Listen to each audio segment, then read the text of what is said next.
कैसा होगा अगर हमको पता चल पाए स्टॉक प्राइस अंडर वैल्यू चल रहा है या ओवर वैल्यू। कैसा हो अगर हम हमेशा अंडर वैल्यू शेयर खरीदें और जैसे ही ओवर वैल्यू हो जाए उसमें एग्जिट कर लें। मार्केट में तो हर कोई ऐसे ही रीज़न के लिए आता है कि लोअर वैल्यू स्टॉक को खरीदे और ओवर वैल्यू होने पर एग्जिट कर पाए, लेकिन ज़्यादातर लोग ये ऐसा नहीं कर पाते क्योंकि स्टॉक के पीछे जो फंडामेंटल रीज़न है उसे वो नहीं पहचानते। तो चलिए आज फंडामेंटल एनालिसिस का एक बहुत ही मज़ेदार हिस्सा और बहुत ही इम्पोर्टेंट हिस्सा को हम आज जानेंगे, जिसे हम कहते हैं पीई रेशियो। तो मैं हूं प्रसाद और आपको स्वागत करता हूं इन्वेस्टमेंट ऑन ब्लॉक में।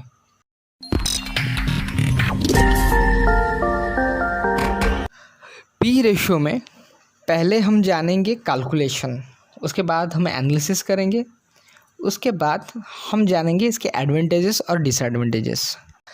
यहाँ पर जो पी रेशियो का मैंने जो एनालिसिस किया हुआ है, आपको एक बात मैं गारंटी के साथ कह सकता हूँ, आपको कोई भी यूट्यूब चैनल में ऐसा एनालिसिस नहीं मिलेगा, इसलिए ये वीडियो को लास्ट तक देखें।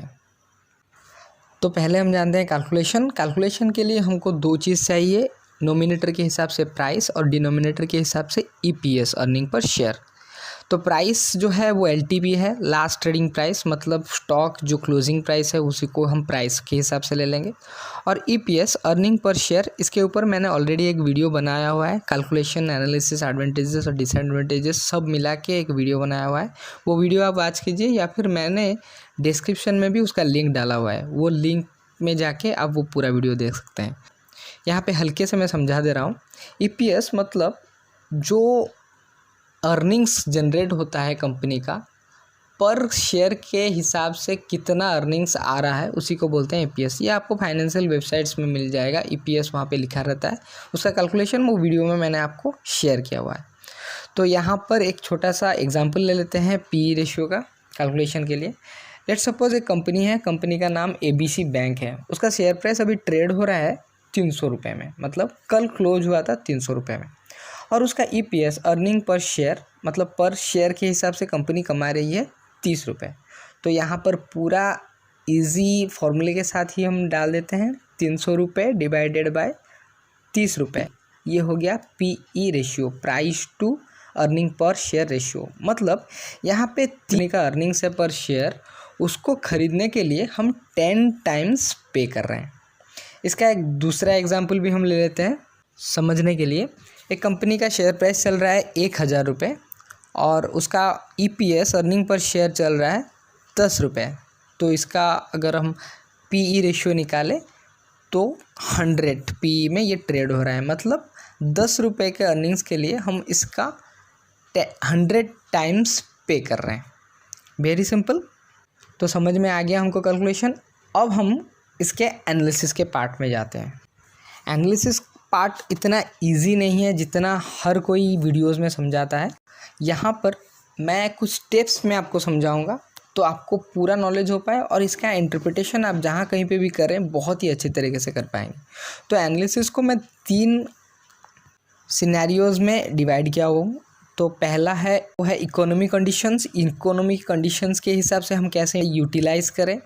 दूसरा जो है विथ सेक्टर, मतलब जो कंपनी हम एनालिसिस कर रहे हैं वो कौन से सेक्टर से बिलोंग कर रहा है, उसके हिसाब से हम इसको इंटरप्रिटेशन करेंगे। थर्ड है investment style, investment style types, और उसके हिसाब से कैसे हम इसको इंटरप्रिटेशन करें, इसको एनालिसिस करें। तो जो पहला पॉइंट है वो इकोनॉमी है।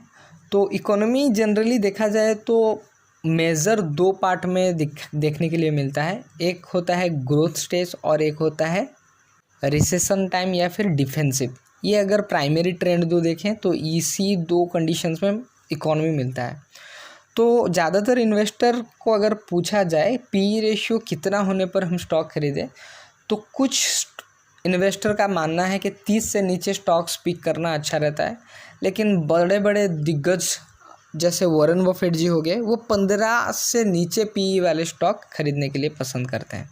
लेकिन हम एक ग्रोइंग इकोनॉमी के कंट्री में हैं, यहाँ पर हर बिजनेस साइक्लिक है, तो हम हमेशा इकोनॉमी के कंडीशंस के हिसाब से हमको पी रेशियो एनालिसिस करना पड़ेगा। तो यहाँ पर मेरा मानना है अगर इकोनॉमी ग्रोइंग कंडीशंस में है तो आने वाले 4-5 साल या 7 साल तक मार्केट ग्रो करता रहेगा। तो यहाँ पर आप अगर लो 15 पी के नीचे स्टॉक खरीदना चाहेंगे तो आपको मिलना बहुत ही कम चांसेस है, और ज़्यादातर अच्छे शेयर्स तो 30 के ऊपर ही ट्रेड कर रहे होंगे। तो ग्रोइंग इकोनॉमी कंडीशन में ज़्यादातर मैं लोगों को एडवाइस करूँगा कि 30 का पैरामीटर फॉलो करें। जैसे ही 30 के नीचे कोई अच्छा क्वालिटी वाला शेयर्स आता है तो वहाँ पर खरीद सकते हैं। वैसे ही इकोनॉमी का दूसरा जो कंडीशन है वो होता है डिफेंसिव या रिसेशन पीरियड। मार्केट जब ख़राब हो, चारों तरफ धंधा मंदा चल रहा हो, तो वहाँ पर पी रेशियो बहुत ज़ोरों से गिरता है। तो वहाँ पर पैरामीटर 15 का रहना चाहिए। 15 के नीचे अगर कोई भी क्वालिटी वाला शेयर मिल रहा है तो उस पर निवेश कर सकते हैं लंबी अवधि के लिए। जैसे ही इकोनॉमी ग्रो करेगा तो वहाँ पर पी बढ़ेगा, प्राइस जैसे बढ़ेगा आप वहाँ पे एग्जिट कर सकते हैं। तो एंट्री लेवल के लिए मैं यहाँ पे बताऊँगा कि ग्रोइंग इकोनॉमी में आप 30 को पैरामीटर लीजिए पी, और डिफेंसिव में 15 का पैरामीटर ले सकते हैं। अब बात करेंगे सेक्टर के हिसाब से, सेक्टर कंडीशंस के हिसाब से। अभी देखिए हमने एग्जांपल लिया हुआ है ABC बैंक का, जिसका शेयर प्राइस चल रहा है 300 रुपये और उसका अर्निंग्स है 30 का। यहाँ पर हमको पी मिल रहा है 10 में।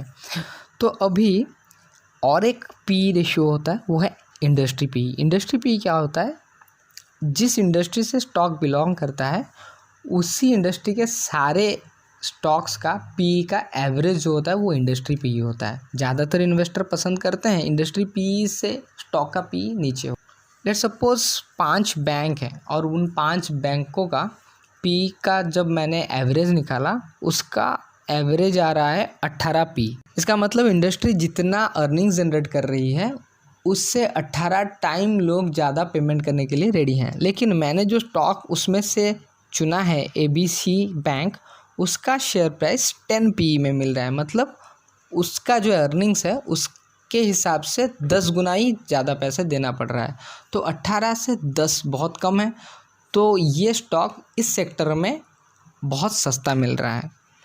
तो इंडस्ट्री एनालिसिस, सेक्टर एनालिसिस में पी का बहुत ही बड़ा योगदान रहता है। तो इंडस्ट्री पी आपको एवरेज निकालने की ज़रूरत नहीं है। हर कोई फाइनेंशियल साइड में कोई भी स्टॉक आप सिलेक्ट कर लीजिए, वहाँ पर सर्च करेंगे तो पी रेशियो दिखाएगा, उसी के साइड में आपको इंडस्ट्री पी दिखाएगा। तो इंडस्ट्री पी से अगर स्टॉक का पी नीचे चल रहा है, मतलब एवरेज इंडस्ट्री का जो शेयर प्राइस जितना प्रीमियम लोग देने के लिए रेडी हैं उससे नीचे ये स्टॉक ट्रेड हो रहा है।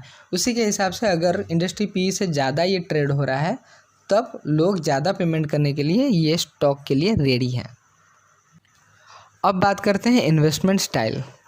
तो फंडामेंटल एनालिसिस में जब इन्वेस्टमेंट स्टाइल आता है तो 2 मेजर स्टाइल्स को लोग फॉलो करते हैं, एक ग्रोथ इन्वेस्टमेंट और एक होता है वैल्यू इन्वेस्टमेंट। तो जब कोई भी ग्रोथ इन्वेस्टमेंट की बात करता है, मतलब जो कंपनी बहुत अच्छा कर रही है और आने वाले 4-5 सालों तक अच्छा करेगी, तो ऐसे स्टॉक के प्राइसेस कम में मिलना बहुत ही मुश्किल है। जैसे बहुत ही बड़े बड़े कंपनी रहते हैं, ये कंपनियों का शेयर्स बहुत ही प्रीमियम में चलता है, लेकिन आने वाले 10-15 सालों तक लोग समझते हैं इसका प्राइस और भी बढ़ता जाएगा, इसलिए इसको प्रीमियम प्राइस पेमेंट करते हैं। इसीलिए ये स्टॉक प्राइस आपको लो पी में मिलना बहुत मुश्किल है। तो ग्रोथ इन्वेस्टर्स हमेशा हाई पी के स्टॉक्स भी चूज़ कर लेते हैं अपने पोर्टफोलियो में। वैसे ही अगर दूसरे इन्वेस्टमेंट स्टाइल देखें तो वैल्यू इन्वेस्टमेंट का मानना ये है कि जो कोई भी सेक्टर हो, अगर आज अंडर वैल्यू चल रहा है तो उसका भी एक वक्त आएगा जब ये भी मार्केट्स को बीट करेगा। लेट्स सपोज एक एग्जांपल लेते हैं, PSU बैंक का जो हाल है, आने वाले समय में गवर्नमेंट बैंक सबको सेव करने के लिए कुछ ना कुछ करेगी। तो अभी PSU बैंक अंडर वैल्यू मिल रहे हैं, ये मैं एग्जांपल के हिसाब से बता रहा हूँ। तो वैल्यू इन्वेस्टमेंट में जो पी का पैरामीटर रहता है वो 15 रहता है। ग्रोथ इन्वेस्टमेंट स्टाइल में 30 का पी स्टॉक खरीदने के लिए ठीक माना जाता है। तो और एक पार्ट है एडवांटेजेस और डिसएडवांटेजेस, ये जानना बहुत ही ज़रूरी है, क्योंकि पी रेशियो 2 धारी तलवार है। अगर आप गलत इस्तेमाल कर लिए तो ये आपके लेने के देने पड़ जाएंगे। तो एडवांटेजेस और डिसएडवांटेजेस के ऊपर मैं और एक पार्ट बनाऊंगा, पी रेशियो 2, तो वो वीडियो का नोटिफिकेशन पाने के लिए घंटी आइकॉन को दबाना ना भूलें। हमारा चैनल सब्सक्राइब करें, लाइक करें। अगर वीडियो अच्छा लगा है तो दोस्तों के साथ शेयर करें। Thank you very much. Investment on blog.